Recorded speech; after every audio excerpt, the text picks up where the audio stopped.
మిత్రులారా, మీ ఉత్సాహాన్ని ఒక 10 నిమిషాలు ఓపిక పడితే మనం చాలా విషయాలు మాట్లాడుకునేది ఉన్నది. ఈరోజు ఉగాది పర్వదినమే కాదు,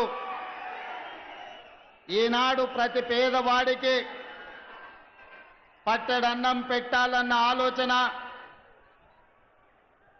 పండుగ పూట శ్రీమంతులు తినే సన్న బియ్యం, పేదవాళ్ళు తండాలలో, గూడాలలో, మారుమూల పల్లెల్లో బలహీన వర్గాలతో సహా అందరూ సన్న బియ్యంతో అన్నం తినాలని ఒక మంచి సంకల్పంతో మీ అభిమాన నాయకుడు కష్టాలలో, నష్టాలలో మీ కుటుంబ సభ్యుడిగా చూసి మీ గుండెల్లో పెట్టుకొని కాపాడి మీ భుజాల మీద మోసి 6 సార్లు ఎమ్మెల్యేగా, ఒకసారి పార్లమెంట్ సభ్యుడిగా, సుదీర్ఘ కాలం కాంగ్రెస్ పార్టీ తెలంగాణ అధ్యక్షుడిగా మీరు మోసిన నాయకుడు ఉత్తమ్ కుమార్ రెడ్డి గారి అధ్యక్షతన, అదేవిధంగా మా సోదరిమణి,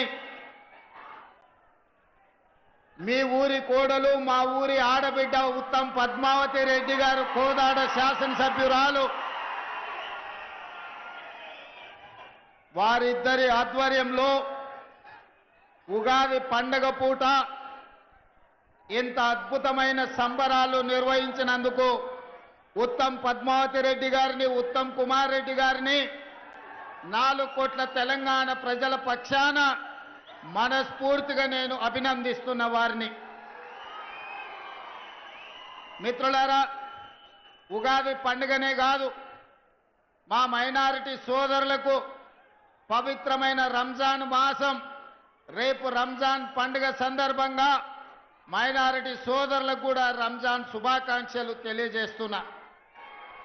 ఈనాడు ఈ కార్యక్రమంలో నాతో పాటు ముఖ్య అతిథులుగా పెద్దలు శాసన మండలి చైర్మన్ సుఖేందర్ రెడ్డి గారు, శాసనసభ స్పీకర్ గడ్డం ప్రసాద్ కుమార్ గారు, శాసన మండలి సభ్యులు, కాంగ్రెస్ పార్టీ అధ్యక్షులు మిత్రుడు మహేష్ కుమార్ గౌడ్ గారు, అదేవిధంగా మంత్రివర్గ సహచరులు కోమటిరెడ్డి వెంకటరెడ్డి గారు, అదేవిధంగా సోదరిమణి మంత్రివర్గ సభ్యులు సీతక్క గారు, మిత్రులు మంత్రివర్గ సభ్యులు దుద్దిల్ల శ్రీధర్ బాబు గారు, అదేవిధంగా మంత్రివర్గ సహచర సభ్యులు మిత్రులు శ్రీధర్ బాబు గారు, పొంగులేటి శ్రీనివాస్ రెడ్డి గారు, అదేవిధంగా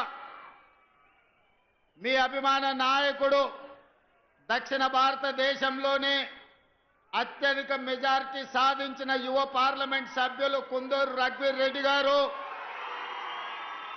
అదేవిధంగా భువనగిరి పార్లమెంట్ సభ్యులు చామల కిరణ్ రెడ్డి గారు, దేవరకొండ శాసన సభ్యులు బాలు నాయక్ గారు, అదేవిధంగా మందుల సామ్యుల్ గారు, వేముల వీరేశం గారు, మిర్యాలగూడ శాసనసభ్యులు లక్ష్మారెడ్డి గారు, అదేవిధంగా భువనగిరి శాసన సభ్యులు అనిల్ రెడ్డి గారు, అదేవిధంగా ఆలేరు శాసనసభ్యులు బీర్ల ఐలయ్య గారు, నల్గొండ జిల్లా నుంచి ప్రాతినిధ్యం వహిస్తున్న ప్రతి శాసన సభ్యుడు, నూతనంగా ఈ రోజే నాకు తెలిసి శాసన మండలి సభ్యులుగా బాధ్యత స్వీకరించిన శంకర్ నాయక్ గారు, అదేవిధంగా అద్దంకి దయాకర్ గారు, వారికి ఈరోజు ఉగాది పండుగ సందర్భంగా శాసన మండలి సభ్యులుగా మొట్టమొదటిసారి ఈరోజు వారు బాధ్యత చేపడుతున్నారు. అదేవిధంగా మిత్రులారా, సహచర మంత్రివర్గ సభ్యులతో పాటు పార్లమెంట్ సభ్యులు, శాసన మండలి సభ్యులు, రాష్ట్ర నలుమూల నుంచి వచ్చిన శాసన సభ్యులు, వివిధ కార్పొరేషన్ల చైర్మన్లు, ప్రభుత్వ ఉన్నతాధికారులు, చీఫ్ సెక్రటరీ శాంతి కుమార్ గారు, civil supplies commissioner, principal secretary Chauhan గారు, ఇతర ఉన్నతాధికారులు ఈ కార్యక్రమాన్ని ఇంత పెద్ద ఎత్తున విజయవంతం చేసి ఈ కోదాడ హుజూర్ నగర్ ప్రాంతం కాంగ్రెస్ పార్టీ కంచుకోట నిరూపించిన ప్రతి ఒక్క కార్యకర్తకు మనస్ఫూర్తిగా అభినందనలు కృతజ్ఞతలు తెలియజేస్తున్నా. మిత్రులారా, కృష్ణపట్టి ప్రాంతం దళాలకు ప్రతిష్ట. ఈ ప్రాంతం పోరాటానికి మారు పేరు. ఈనాడు నల్లగొండ గడ్డ మీద నిలబడి మనం మాట్లాడుకుంటున్నామంటే తరతరాలుగా ఈ తెలంగాణ ప్రాంతానికి, ఈ ప్రాంత ప్రజలకు ఒక గొప్ప చరిత్ర ఉంది. అది ఆదిలాబాదు అడవుల నుంచి మొదలు పెడితే ఆనాడు దండకారణ్యంలో ఇంద్రవెల్లి కొండల్లో వెలిసిన కొమరం భీముడు జల్ జమీన్ జంగల్ అని చెప్పి ఆనాడు భూ పోరాటాలు చేసి నిజాంలకు రజాకర్లకు వ్యతిరేకంగా ఆనాడు వీర మరణం పొందిన ఇంద్రవెల్లి కొండల్లో ఉదయించిన సూర్యుడు కొమరం భీముడైతే, అదే విధంగా ఈనాడు మీకు తెలుసు భూమి కోసం, భుక్తి కోసం, విముక్తి కోసం ఈ నల్లగొండ బిడ్డలు సాయుధ రైతాంగ పోరాటాన్ని నిర్మించిన చాకలి ఐలమ్మ, దొడ్డి కొమరయ్య, భీమిరెడ్డి నరసింహారెడ్డి, ఆరుట్ల కమలాదేవి, మల్లు స్వరాజ్యం, ధర్మ భిక్షం ఈ గడ్డ మీద నుంచి సాయుధ రైతాంగ పోరాటాన్ని నిర్మించి భూమి కోసం, భుక్తి కోసం, విముక్తి కోసం పోరాటాలను నిర్మించిన వీరుల గడ్డ ఈ నల్లగొండ గడ్డ అని నేను చెప్పదలుచుకున్నా. అదేవిధంగా మిత్రులారా, ఆనాడు రాజులకు రాజ్యాలకు వ్యతిరేకంగా కొమరం భీముడు, రామ్జీ గోండు, చాకలి ఐలమ్మ, ఆరుట్ల కమలాదేవి, ఆనాడు దొడ్డి కొమరయ్యలు, సర్దారు సర్వాయి పాపన్న గౌడ్లు ఈ ప్రాంతంలో నిర్మాణం చేసిన పోరాటాలు మనకు స్ఫూర్తి. రావి నారాయణ రెడ్డి లాంటి వాళ్ళు ఆనాడు పండిత్ జవహర్లాల్ నెహ్రూ కంటే మొట్టమొదటి పార్లమెంటులో అత్యధిక మెజారిటీతో గెలిపించిన గడ్డ ఈ నల్లగొండ గడ్డ. దేశంలోనే ఆనాడు పార్లమెంటుకు రావి నారాయణ రెడ్డిని అత్యధిక మెజార్టీతోని పంపించిన పౌరుషాల గడ్డ ఈ నల్లగొండ గడ్డ. అట్లాంటి నల్లగొండ గడ్డ మీద నుంచి దక్షిణ భారతదేశంలోనే ఈసారి పార్లమెంట్లో అత్యధిక మెజార్టీనిచ్చి మీ అభిమాని, మీ పార్లమెంటు సభ్యుని ఈరోజు నల్లగొండ బిడ్డ పోరాటాలకు ప్రతీకగా మీరు ఫలితాలను ఇచ్చారు. పెద్దలు ఉత్తమ్ కుమార్ రెడ్డి గారు ఎన్నికల కంటే ముందు మాట చెప్పింది నాకు, వచ్చేసారి కోదాడలో 1,00,000, హుజూర్ నగర్లో 1,00,000 పార్లమెంట్లో మెజారిటీ తెస్తా అంటే ఆనాడు నాకు నమ్మకం కుదరలే. ఈనాడు మిమ్మల్ని చూసిన తర్వాత ఎందుకు 1,00,000 వచ్చిందో మీరు కంకణ బద్దులై కార్యరంగంలో దిగి కాంగ్రెస్ పార్టీకి అటు కోదాడలో 1,00,000, ఇటు హుజూర్ నగర్లో ఇంకొక 1,00,000 మెజారిటీనిచ్చి 5,60,000 మెజారిటీ ఈ నల్లగొండ గడ్డ మీద నుంచి మీరు ఇచ్చిండ్రు. మీ ఉత్సాహం చూసిన తర్వాత, మీ అభిమానం ఉప్పొంగుతుంటే ఇందులో నాకు చాలా ఆనందం కలిగింది. ఎందుకంటే ఈ నల్లగొండ ప్రాంతం చైతన్యానికి మారు పేరు, ఈ నల్లగొండ ప్రాంతం పోరాటాలకు మారు పేరు. అందుకే ఈ గడ్డ మీద నుంచి వచ్చే నాయకత్వం, ఈ గడ్డ మీద నుంచి వచ్చే తీర్పు ప్రజా తీర్పుగా ప్రజలు గమనిస్తుంటారు. అదేవిధంగా ఆనాడు భూమి కోసం, భుక్తి కోసం, విముక్తి కోసం పోరాటాలు జరిగిన తర్వాత శ్రీమతి ఇందిరాగాంధీ గారు గుర్తించిన ఈ దేశ ప్రజలు, ఈ పేదవాళ్ళు ఏం కోరుకుంటున్నారో, ముఖ్యంగా దళితులు, గిరిజనులు, ఆదివాసీలు, బలైన వర్గాలు, మైనారిటీలు ఏమి ఆశిస్తున్నారో, ఏం కోరుకుంటున్నారో ఆలోచన చేసి ఆనాడు శ్రీమతి ఇందిరాగాంధీ గారు ఇచ్చిన నినాదం రోటీ కప్డా ఔర్ మకాన్. రోటీ కప్డా ఔర్ మకాన్ నేపథ్యంలో పేదవాడికి కడుపు నిండా అన్నం పెట్టాలి, ఉండడానికి ఇల్లు ఇవ్వాలి, అదే విధంగా పేదవాడిని ఆదుకోవాలనే నినాదంతో ఇందిరాగాంధీ గారు ఈ తెలంగాణ ప్రాంతంలో 25 లక్షల ఎకరాల భూములను పేదవాళ్లకు పంచిపెట్టింది. అగ్రికల్చర్ సీలింగ్ యాక్ట్ తీసుకొచ్చి దొరల దగ్గర ఉన్న వేలాది ఎకరాల భూములను ప్రభుత్వం తీసుకొని దళితులకు, గిరిజనులకు, ఆదివాసీలకు, బలైన వర్గాలకు అసైన్మెంట్ పట్టాల పేరు మీద 25 లక్షల ఎకరాల భూములను ఇందిరమ్మ పంచిపెట్టింది. అందుకే ఇయాలటి కూడా ఇళ్లల్లో దేవుడి ఫోటో పక్కన ఇందిరమ్మ ఫోటో పెట్టుకునే సంస్కృతి మా తండాలలో మా లంబాడ సోదరుల ఇళ్లలో మనం చూడగలం. అదేవిధంగా ఆనాడు రోటీ కప్డవర్ మకాన్ తర్వాత పేదలలో చైతన్యం వచ్చింది. పేదలు పంట పండించాలి, తెల్ల బువ్వ తినాలి అని ఆలోచన చేసింది. అందుకే ఎన్నడో దసరా నాడో, దీపావళి నాడో, ఉగాది పండుగ నాడో తెల్ల బువ్వ తినుడు కాదు, పేదవాళ్లకు తెల్ల బియ్యం పెట్టాలి, తెల్లన్నం ఇవ్వాలి అని ఆనాడు 82, 83లో కాంగ్రెస్ పార్టీ ముఖ్యమంత్రి కోట్ల విజయభాస్కర్ రెడ్డి గారు మొట్టమొదట ₹90 బియ్యము ఇయ్యాలి పేదలకు. పండుగ రోజే కాదు, ప్రతిరోజు వాళ్ళ ఇళ్లలో పండుగ చేసుకోవాలి, తెల్ల బువ్వ పెట్టాలి అని మొట్టమొదట విజయభాస్కర్ రెడ్డి గారు ఆలోచన చేసి పథకాన్ని తెచ్చిండు. కానీ పథకం అమలయ్యే లోపల ఎన్నికలు వచ్చినాయి. ఎన్నికల్లో అన్న ఎన్టీఆర్ అధికారాన్ని చేపట్టిండు. అన్న ఎన్టీఆర్ అధికారాన్ని చేపట్టిన తర్వాత పేదవాళ్ళ ఆకలి తెలిసినోడుగా ఖచ్చితంగా ఈ పథకాన్ని కాంగ్రెస్ ప్రారంభించింది కాబట్టి నిలిపేయాలన్న ఆలోచన చేయలే. ఆనాడు పెద్దలు జానారెడ్డి గారి సలహా మేరకు, సూచన మేరకు కేవీ సత్యనారాయణరావు గారు లాంటి వాళ్ళు ఈ పథకాన్ని కొనసాగించాలి అని ₹2 కిలో బియ్యం పథకాన్ని ఆనాడు అన్న ఎన్టీఆర్ తీసుకొచ్చి పేదలకు తెల్ల బియ్యం, తెల్లన్నం తినే అవకాశం 83లో కల్పించిండ్రు. ఆనాడు పెద్దలు జానారెడ్డి గారు క్రియాశీలక పాత్ర పోషించిన ఆ కార్యక్రమంలో. ఆ తర్వాత కాలక్రమేణా బియ్యం ఇచ్చుకుంటూ వచ్చినాం. పంటలలో మార్పు వచ్చింది, ప్రజల ఆలోచనలో చైతన్యం వచ్చింది. ఈనాటికి ఆనాడు మొదలుపెట్టిన దొడ్డు బియ్యమే ఈరోజు సివిల్ సప్లైస్ కార్పొరేషన్ సరఫరా చేస్తుంది. ఈ సందర్భంగా వేదిక మీద ఉన్న పెద్దలకి, ఇక్కడికి వచ్చిన యువకులకు గుర్తు చేయాలి, పేదవాళ్ళ ఆకలి తీర్చడానికి ఆనాడు పబ్లిక్ డిస్ట్రిబ్యూషన్ స్కీమ్. ఈరోజు మనం ఏదైతే రేషన్ షాపులు అంటున్నామో 1957లో పండిత్ జవహర్లాల్ నెహ్రూ గారు మొట్టమొదట ఈ ప్రాంతంలో ప్రధానమంత్రిగా ఉన్నప్పుడు పేదలకు ఆహార భద్రత కల్పించాలని 70 ఏళ్ల క్రితమే పీడీఎస్ విధానాన్ని కాంగ్రెస్ పార్టీ తీసుకొచ్చింది. ఇవాళ ఆ పౌర సరఫరాల శాఖనే దొడ్డు బియ్యం పథకాన్ని అమలు చేస్తుంది.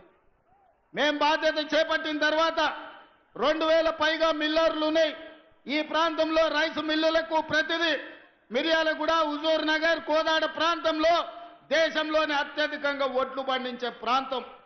ఇవాళ నల్గొండ జిల్లాలో 12 లక్షల ఎకరాలలో వరి పండిస్తున్నారంటే ఇక్కడి రైతాంగం ఒడ్లు ఎన్ని పండిస్తారో.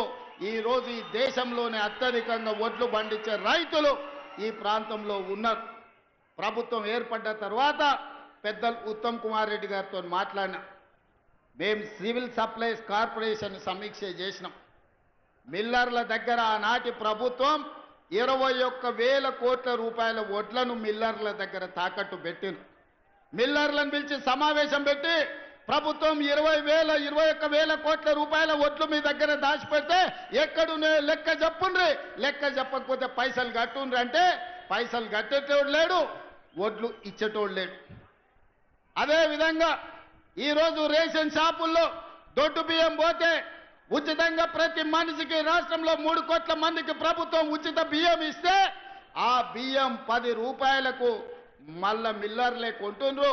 ఆ మిల్లర్లు మళ్ళా ప్రభుత్వానికి ₹30 సరఫరా చేస్తున్నారు. ఈ సైక్లింగ్ మొత్తం అన్ని చూసినాం, ఆలోచన చేసినాం. ఇవాళ ముఖ్యమంత్రిగా ఎన్నో రకాల ప్రయత్నం చేసినాం. 7,000 కోట్ల రూపాయల వడ్లను అమ్మాలని టెండర్లు పెట్టినాం. ఇవాళకి 3,000 కోట్లకు సంబంధించిన వడ్లే వచ్చినాయి, కానీ మిగతా మిల్లర్లు సహకరిస్తలేరు. దీనికి ప్రధానమైన కారణం దొడ్డు బియ్యం ఇవ్వడంతో పేదవాళ్ళు దొడ్డు బియ్యం ఈరోజు వండుకుంటలేరు, తింటలేరు. ప్రతి వాడు సన్న బియ్యం తినాలన్న ఆలోచన, కుటుంబాల ఆర్థిక స్థితిగతులు మెరుగాయి. ఈరోజు మనం పంచిపెట్టే దొడ్డు బియ్యం పేదవాడు వండుకుంటలేడు, తింటలేడు. ఇది మిల్లర్ల మాఫియా లేకపోతే దళారుల చేతుల్లోకి ఈ దొడ్డు బియ్యం వెళ్ళి 10,000 కోట్ల రూపాయలు ప్రతి సంవత్సరం దళారుల దోపిడీకి గురైతున్నాయి.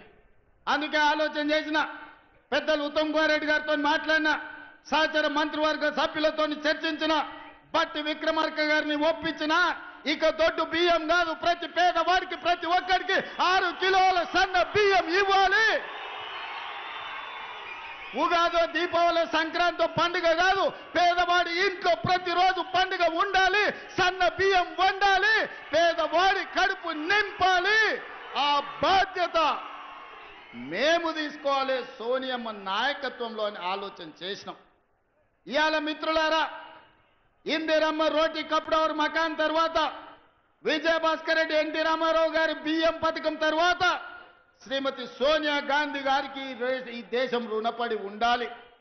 చట్టబద్ధత లేదు, అందుకే ఆహార భద్రత చట్టాన్ని పార్లమెంటులో తెచ్చి పేదవాడికి తినడానికి అవసరమైన అన్ని వసతులు ఏర్పాటు చేయాలని ఆహార భద్రత చట్టం శ్రీమతి సోనియా గాంధీ గారు పార్లమెంటులో తెచ్చి పేదవాడి ఆకలి తీర్చడానికి సోనియమ్మ చట్టాలు చేసింది.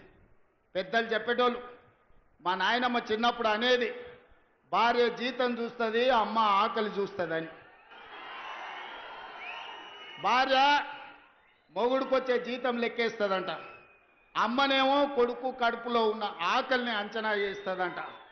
ఆ అమ్మ పాత్ర సోనియమ్మ పోషించి ఈ బిడ్డలకు ఆకలి ఉండొద్దు, ఆహార భద్రత చట్టాన్ని తేవాలి, పేదవాడిని ఆదుకోవాలని సోనియమ్మ ఆహార భద్రత చట్టం తెస్తే దొడ్డు బియ్యాన్ని సన్న బియ్యం ద్వారా ఆ ఆకలి తీర్చాలని పెద్దలు మిత్రులు ఉత్తమ్ కుమార్ రెడ్డి గారు సివిల్ సప్లైస్ కార్పొరేషన్ ద్వారా ఈ రోజు దేశంలోనే మిత్రులారా 10 ఏళ్ళు మేధావుల మన్నోళ్ళు, 80,000 పుస్తకాలు చదివినోళ్ళు, తెలంగాణ మూల మూలన నరాన నాకు తెలుసు ఎవరికి తెలుసు అని అడిగినోడు 10 ఏళ్ళలో ఎన్నడన్న సన్నబియ్యం పేదోళ్ళకి ఇవ్వాలని ఆలోచన చేసిండా? మీరు ఒరేస్తే ఉరేసుకున్నట్టే అని మిమ్మల్ని భయపెట్టిండు. ఆయన ఫామ్ హౌస్లో 1000 ఎకరాల వరి పండించి, మిత్రులారా ఇది బాగా తెలంగాణ రైతాంగం వినాలి, ఆనాటి మాజీ ముఖ్యమంత్రి గారు ప్రజలకు విజ్ఞప్తి చేసిండు, మీరు వరి వేయొద్దు, మేము ఒట్లు కొనం, ఒకవేళ ఒరేసుకుంటే మీరు ఊరేసుకున్నట్టే అని. ఆయన చెప్పిందే నిజమైతే అదే సీజన్లో అదే పంటలో దాదాపుగా ఎర్రవల్లి ఆయన ఫామ్ హౌస్లో 1000 ఎకరాల వడ్లు పంపిస్తే కావేరి సీడ్స్ అనే కంపెనీ 4,500 రూపాయలకు క్వింటాలు ఆయన ఫామ్ హౌస్లో పండించిన వడ్లు కొన్నారు. మిత్రులారా, నేను ఇది అధికారికంగా ఆరోపణ చేస్తున్న వారి మీద. నేను అడుగుతున్న తెలంగాణ రైతాంగాన్ని, మనం పండించిన వడ్లు 2,000 కొనేటాడు దిక్కు లేదు, రైతులు ఉరేసుకుంటుంటే వడ్లు కొనక చంద్రశేఖరరావు గారు ఫామ్ హౌస్లో పండించిన వడ్లు 4,500 రూపాయలకు క్వింటాల్ కొన్నారంటే అవి వడ్లా లేకపోతే అందులో బంగారం పండుతుందా అని నేను అడుగుతున్నా. దొరగారి ఫామ్ హౌస్లో పండితే 4,500కు అమ్ముకుంటాడు, మన దళితులు గిరిజనులు పండిస్తే వడ్లు కొనేటోడే లేడు. అందుకే నేను ఉత్తమ్ కుమార్ రెడ్డి గారు, బట్టి విక్రమార్క గారు ఆలోచన చేసినాం, చర్చించినాం. ఎంత ఖర్చైనా పర్వాలేదు, ఎన్ని కోట్లైనా పర్వాలేదు, పేదలు పండించిన ప్రతి చివరి గింజ వరకు ప్రభుత్వమే కొంటుంది. సన్న వడ్లు పండిస్తే 500 బోనస్ ఇస్తామని చెప్పి నిర్ణయించి ఇవాళ 500 రూపాయల బోనస్ ఇస్తున్నాం. నల్గొండ వాళ్ళు తెలివైన వాళ్ళు, చైతన్యం ఉన్నోళ్ళు ఏదైనా అడ్వాన్స్గా అందిపుచ్చుకుంటారు. అందుకే 12 లక్షల వరి పండిస్తే మీ వాళ్ళే 8 లక్షలు ఇవాళ సన్నవొట్లు పండిస్తూ రాష్ట్రంలోనే అత్యధికంగా సన్నవొట్లు పండించేది నల్గొండ జిల్లా. ఇవాళ అత్యధికంగా రుణమాఫీ జరిగినా, అత్యధికంగా సన్నవొట్లకు బోనస్ వచ్చినా అది నల్గొండ జిల్లాకే అత్యధికంగా వచ్చింది. అది మీ చైతన్యానికి, మీ పట్టుదలకు మారు పేరు. ఇవాళ అందుకే పండించిన రైతుకు బోనస్ ఇవ్వాలి, వినియోగదారుడు పేదవాడికి కడుపు నిండా తెల్లన్నం సన్న బియ్యం పెట్టాలి అని ఇవాళ సన్న బియ్యం పథకాన్ని ఇవాళ హుజూర్ నగర్ గడ్డ మీద మనం ప్రారంభించుకున్నాం. మిత్రులారా, ఆనాడు కొమరం భీముడు మొదలుపెట్టిన జల్ జమీన్ జంగిల్ పోరాటం నుంచి తర్వాతి తరంలో చాకలి అల్లయ్య, దొడ్డి కుమరయ్య, భూమి కోసం, భుక్తి కోసం, విముక్తి కోసం రావి నారాయణ రెడ్డి, ఆరుట్ల కమలాదేవి ధర్మ భిక్షం చేసిన పోరాటం, సాయుధ రైతాంగ పోరాటం తర్వాత ఇందిరమ్మ తెచ్చిన రోటీ కప్డా और మఖాన్ పథకం తర్వాత విజయభాస్కర్ రెడ్డి ఎన్టీ రామారావు తెచ్చిన బియ్యం తెల్ల బియ్యం పథకం తర్వాత ఈనాడు గొప్ప పథకం ఏదైనా ఉంది అంటే ఈనాడు మనం ప్రారంభించుకున్న సన్న బియ్యం పథకం చరిత్రలో నిలబడుతుంది. ఆ చరిత్రకు హుజూర్ నగర్ వేదిక కావడం తెలంగాణ ప్రజల యొక్క అదృష్టం అని చెప్పి ఈనాడు నేను చెప్పదలుచుకున్న మిత్రులారా. ఇది ఆషామాషి పథకం కాదు. ప్రభుత్వం ఎవడో ఇష్టం ఉన్నోడో ఇష్టం లేనోడో వస్తే ఈ పథకాన్ని రద్దు చేసే పథకం కాదు. చరిత్రలో ఎవరు వచ్చినా ఎన్ని తరాలు మారినా ఏ ప్రభుత్వం ఎవరు ముఖ్యమంత్రి అయినా ఈ సన్న బియ్యం పథకాన్ని రద్దు చేసే ధైర్యం చెయ్యరు. ఇది శాశ్వతంగా చరిత్రలో నిలిచిపోయే పథకం. ఆ పథకాన్ని ఇయ్యాల మీరందరూ వేలాది మంది యువకులే కాదు, వేలాది మంది ఆడబిడ్డలు హెలికాప్టర్ నుంచి నేను చూస్తే చీమల దండే హుజూర్ నగర్ వైపు కదులుతున్నట్టుగా కృష్ణా నది మొత్తం ఉవ్వెత్తున ఉప్పొంగి సునామీలో హుజూర్ నగర్ కమ్మేసినట్టుగా మిమ్మల్ని అందరినీ గాల్లో నుంచి చూస్తుంటే ఒక ఉద్వేగం ఈ రోజు నాకు అనిపిస్తుంది. నా గుండెల్లో ఒక భావోద్వేగం ఉంది. ఈ చైతన్యానికి ఈరోజు మీరందరూ ప్రతీక. అందుకే మిత్రులారా, చాలా విషయాలు మాట్లాడాలని ఉన్నది, కానీ ఆలస్యమైంది. ఒక్క మాట చెప్పదలుచుకున్నా. ఈ నల్లగొండ కోసం ఆనాడు పండిత్ జవహర్లాల్ నెహ్రూ గారు మొదలుపెట్టిన నాగార్జున సాగర్ కావచ్చు, ఈ కృష్ణా పరివాహక ప్రాంతంలో మొదలుపెట్టిన శ్రీశైలం ప్రాజెక్టు కావచ్చు, కల్వకుర్తి, భీమా, నెట్టంపాడు, కోయిలి సాగరు, ఆర్జీఎస్, ఈ ప్రాజెక్టులనే కాకుండా ఎస్ఎల్బిసి టన్నెల్, ఎలిమిలేటి మాధవరెడ్డి ఎత్తిపోతల పథకాలు, ఇవన్నీ ప్రాంత రైతాంగాన్ని ఆదుకోవడానికి మొదలుపెట్టినాం. తెలంగాణ వచ్చినప్పటి నుంచి 10 ఏళ్లు ముఖ్యమంత్రిగా ఉన్న చంద్రశేఖరరావు గారు ఎస్ఎల్బిసి టన్నెల్ను 10 కిలోమీటర్లు ఆర్తా పార్త సంవత్సరానికి 1 కిలోమీటర్ పూర్తి చేసిన ఎస్ఎల్బిసి టన్నెల్ పూర్తయి 3,60,000 ఎకరాలు నల్గొండ జిల్లాకు నీళ్లు వస్తుండే మీ మీద కక్ష గట్టి, మీ మీద పగబట్టి ఎస్ఎల్బిసి టన్నెల్ను పడావు పెట్టే మళ్ళీ ఈ రోజు మనం వచ్చినాక ప్రారంభించుకున్నాం. ఆనాడే ఎస్ఎల్బిసి టన్నెల్ ఆషమాషిగా రాలే.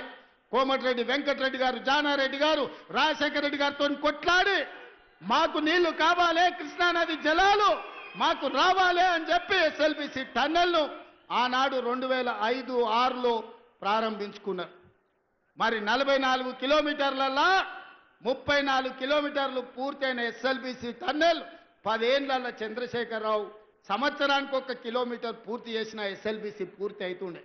కానీ చెయ్యలే.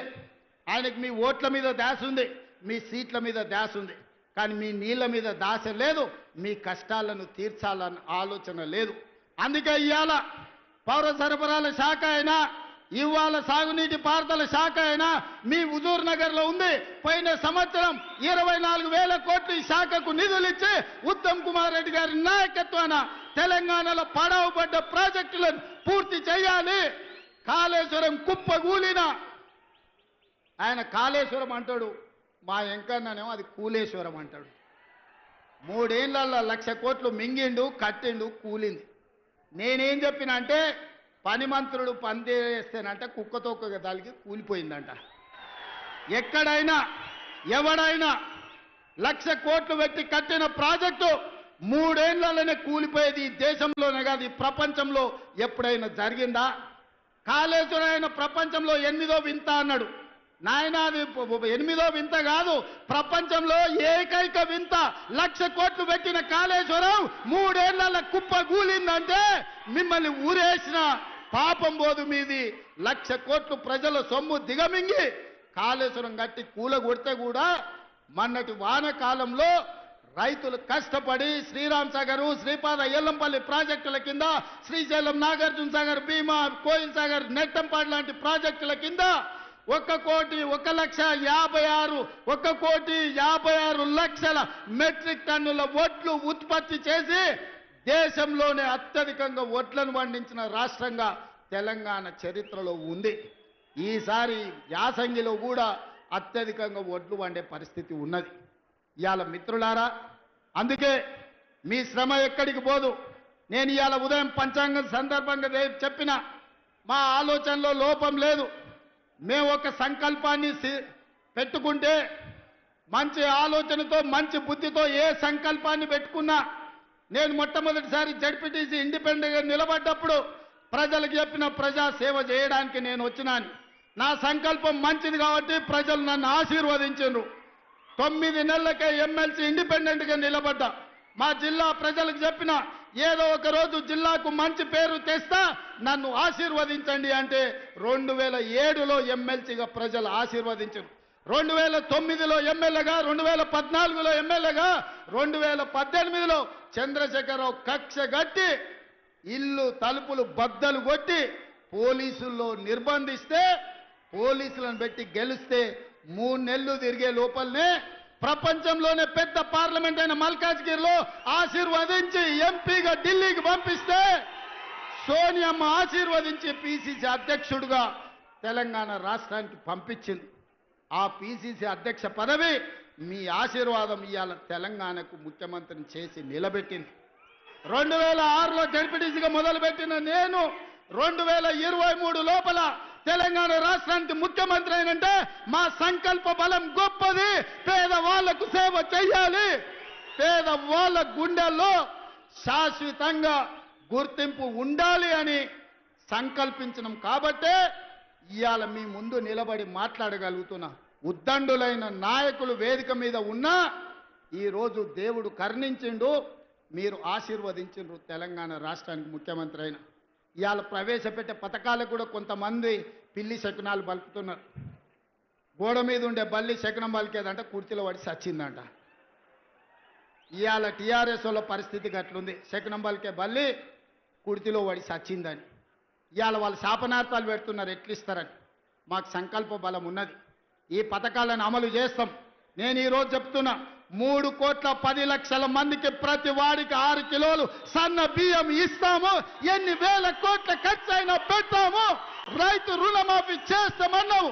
25,35,964 మందికి 20,617 కోట్ల రూపాయలు రైతు రుణమాఫీ మొదటి 10 నెలల్లోనే మేం చేసినాం. 10 ఏళ్లలో చంద్రశేఖరరావు పండ్లు కిలుచుకుంటా 16,000 కోట్లు చేశాడు. నాకు నీకు పోలికేంది? నందికి పందికున్నంత తేడా ఉంది.